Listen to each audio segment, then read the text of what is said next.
दोबारा धरना दिया जाएगा।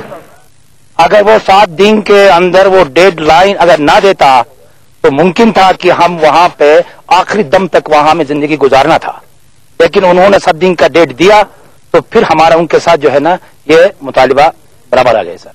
अगरचे इंतजामिया ने मुतासिरीन को इमदाद की फराहमी का वादा किया है, लेकिन गिलगित बल्तिस्तान नेशनल अलायंस की चेयरपर्सन मलका बल्तिस्तानी हुकूमत की बेअतनाई का शिकवा करती हैं। समा से गुफ्तगू करते हुए उनका कहना था कि हुक्मरानों ने हुंजा का पिकनिक नुमा दौरा करके मुतासरीन के जख्मों पर नमक छिड़का है। जो कुछ यहाँ पर हालात अब हुए हैं आप खुद देख रहे हैं, और अभी तक अब जो है इस तमाम लाताल्लुकी की वजह से और ये जो पिकनिक बना के आ गए इसकी वजह से अब वहाँ के लोगों में सियासी शऊर मजीद पैदा कर दिया गवर्नमेंट ने।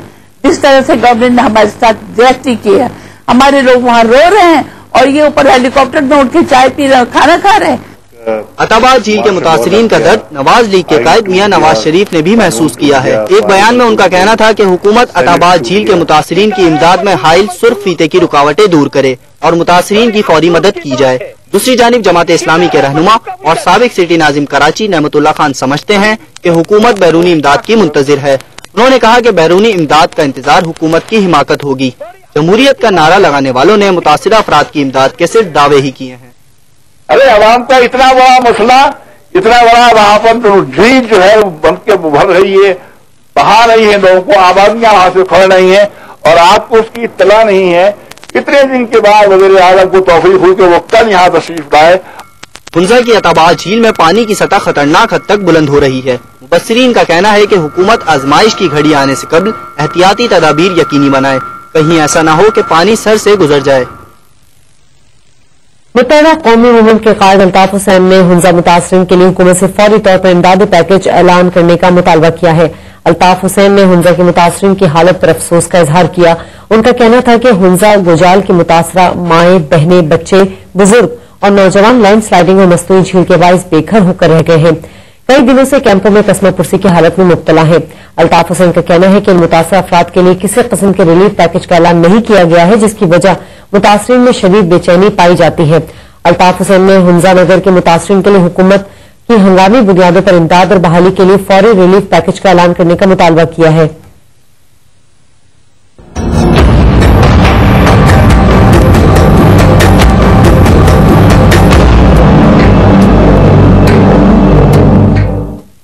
वज़ीर दाखिला सिंध जुल्फ़िकार मिर्जा ने कहा है कि कराची में टारगेट किलिंग की रोकथाम के लिए रेंजर्स को छापों, गिरफ्तारियों और तफ्तीश के सिलसिले में दिए गए इजाफी इख्तियारात में 3 माह की तौसीक कर दी गई है।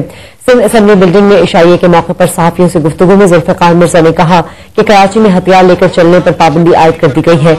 टारगेट किलिंग के वाकयात की तहकीकात के लिए ज्वाइंट इन्वेस्टिगेशन टीम भी तश्कील दी गई, जिसमें इंटेलिजेंस इदारे भी शामिल होंगे। एक सवाल पर जुल्फ़िकार मिर्जा ने बताया कि रेंजर्स और पुलिस को शरपसंदों को देखते ही गोली मारने का इख्तियार हासिल है।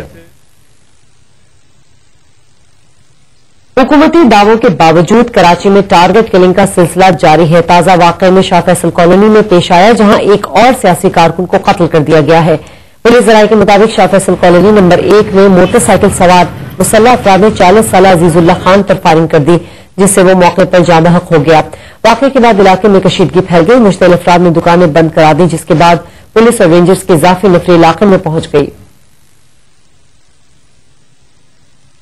वज़ीर रेलवे गुलाम अहमद बिलोर ने कहा है कि कराची का अमन मुल्क के लिए जरूरी है। टारगेट किलिंग करने वाले अनासर का अंजाम अच्छा नहीं होगा।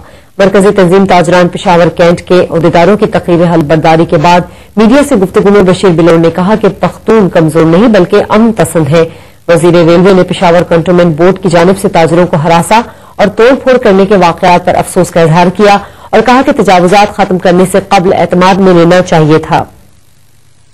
कुछ लोग जो आज हमें जिन लोगों के ख्याल है जो मारे हैं, कल वो हमारे साथियों ने हमारा साथ भी दिया, हम किसी को नामजद नहीं करना चाहते, लेकिन ये कहते हैं जो भी कर रहा है उसका अंजाम अच्छा नहीं मिलेगा, न उसको मिलेगा न पूरे मुल्क को मिलेगा। पूरे पाकिस्तान में फैले हुए हैं। फिर जब ये बात उठी तो पख्तून कमजोर भी नहीं है, बड़े जोर वाले हैं। रूस के साथ लड़े, अमेरिका के साथ लड़ रहे हैं। इक़्तिसादी मुशावरती कमेटी ने 1 जुलाई से वैल्यू टैक्स का निफाज नागुज़ीर करार दे दिया है। हुकूमती शरहनमों के अदाद शुमार की जांच पड़ताल के लिए कमेटी तश्कील दे दी गई। इक़्तिसादी मुशावरती कमेटी ने वज़ारत खजाना के आला हुक्काम की तरफ से आइंदा साल का बजट पेश किया, जिस पर तफसीली बहस के बाद कमेटी ने वैल्यू एडेड टैक्स 1 जुलाई से नाफिज करने की सिफारिश की है। कमेटी की मुत्तफ़िक़ा राय थी कि वैल्यू एडेड टैक्स के निफाज के बगैर पाकिस्तान बढ़ते हुए आलमी मालियाती इदारों के कर्जे अदा नहीं कर पाएगा। कमेटी को बताया गया है कि अगले माली साल के लिए हुकूमत 17 खरब रुपए टैक्स वसूली का हदफ मुकर्रर कर रही है, जो इस साल के हदफ से 320 अरब रुपए ज्यादा है। कमेटी को बताया गया है कि हुकूमत को मुल्की और गैर मुल्की कर्जों पर सूद की मद में $4 अरब अदा करने होंगे, जिससे मुल्की मईशत दबाव का शिकार रहेगी। दुनिया भर में आज जंगलात, नबातात और जंगली हयात के तहफ़्फ़ुज़ का दिन मनाया जा रहा है। इस हवाले से एक रिपोर्ट आपको दिखाएंगे इस ब्रेक के बाद।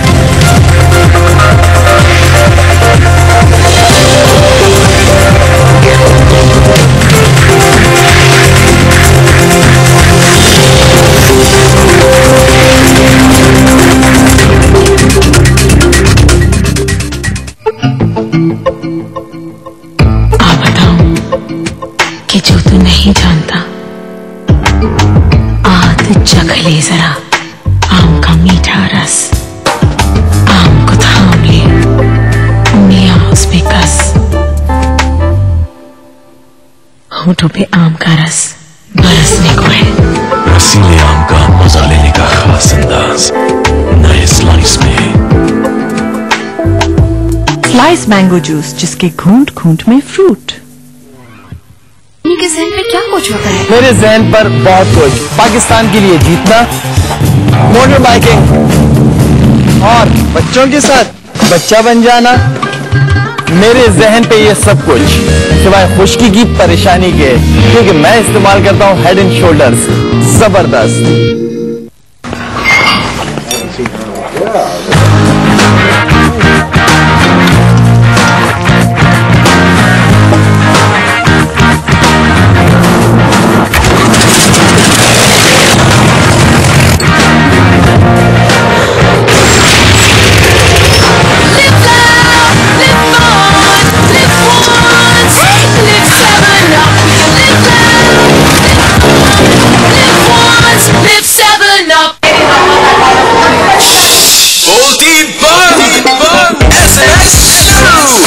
SMS की भरमार पूरा हफ्ता लगातार, क्योंकि डी जूस दे रहा है सिर्फ ₹7 में।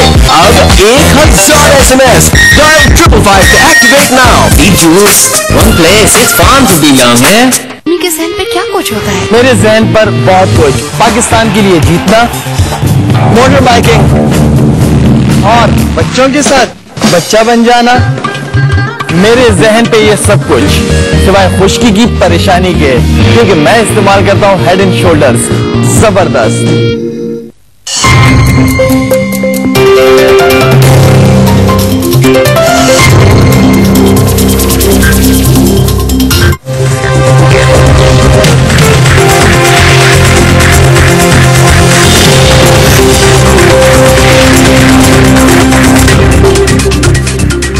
तमाम खबरों में एक बार फिर खुशामदीद। बात करते हैं गुजरावाला की। गुजरावाला में अपनी नौयत के पहले रेंटर पावर प्लांट ने बाकायदा काम शुरू कर दिया है। वज़ीर-ए-आज़म गिलानी कल इफ्तिताह करेंगे। मोहम्मद फैसल की रिपोर्ट। हुकूमत ने मुल्क में जारी तवानाई के बहरान पर काबू पाने के लिए रेंटल पावर मंसूबों का आगाज किया है। इस सिलसिले में गुजरावाला के नवाही इलाके इमनाबाद में फर्नेस ऑयल से बिजली पैदा करने वाले 62 मेगावाट के गल्फ रेंटल पावर प्लांट ने काम शुरू कर दिया है। अहमदाबाद में जो गवर्नमेंट रेंटल पावर लगा रही है फर्नेस ऑयल पे, इसकी बिजली गुजरावाला की आवाम के लिए होनी चाहिए, ताकि यहाँ की जो इंडस्ट्री है वो शदीद बहरान का शिकार है, ताकि उस बहरान से निकल सके। रेंटल पावर के ये मंसूबे सिर्फ लोगों को तंग इसलिए किया जा रहा है कि लोग इसको एक्सेप्ट करें। तो अगर वज़ीर-ए-आज़म ने कोई ऐसा स्टेप ले लिया है, रेंटल पावर जो कि इमनाबाद के करीब, गुजरावाला के करीब ही बन रहा है, अगर ये बन रहा है तो मैं समझता हूँ कि इसका सबसे पहले इसका जो हकदार है वो गुजरावाला शहर है। रेंटल पावर प्लांट ऐसा मंसूबा होगा जिससे पैदावारी हदफ पूरा न होने की सूरत में कंपनी को पेप्को से तयशुदा माहदे के मुताबिक डबल जुर्माना अदा करना होगा। गल्फ रेंटल पावर प्लांट तामीर तो हो गया है, लेकिन देखना यह है कि इससे आम अफराद को किस हद तक रिलीफ मिलेगा। मोहम्मद फैसल, समा, गुजरावाला। ईरान ने कहा है कि पाकिस्तान और भारत गैस पाइपलाइन मंसूबे की ट्रांजिट और ट्रांसपोर्ट फीस पर ताहाल मुत्तफिक नहीं हो सके हैं। मंसूबे की शमूलियत के लिए नई दिल्ली के पास ज्यादा वक्त नहीं है। भारत में ईरान के सफीर सैयद नबीजादे ने अहमदाबाद में खिताब करते हुए कहा कि गैस पाइपलाइन का मंसूबे पर बातचीत 15 साल पहले शुरू हुई थी, लेकिन तमाम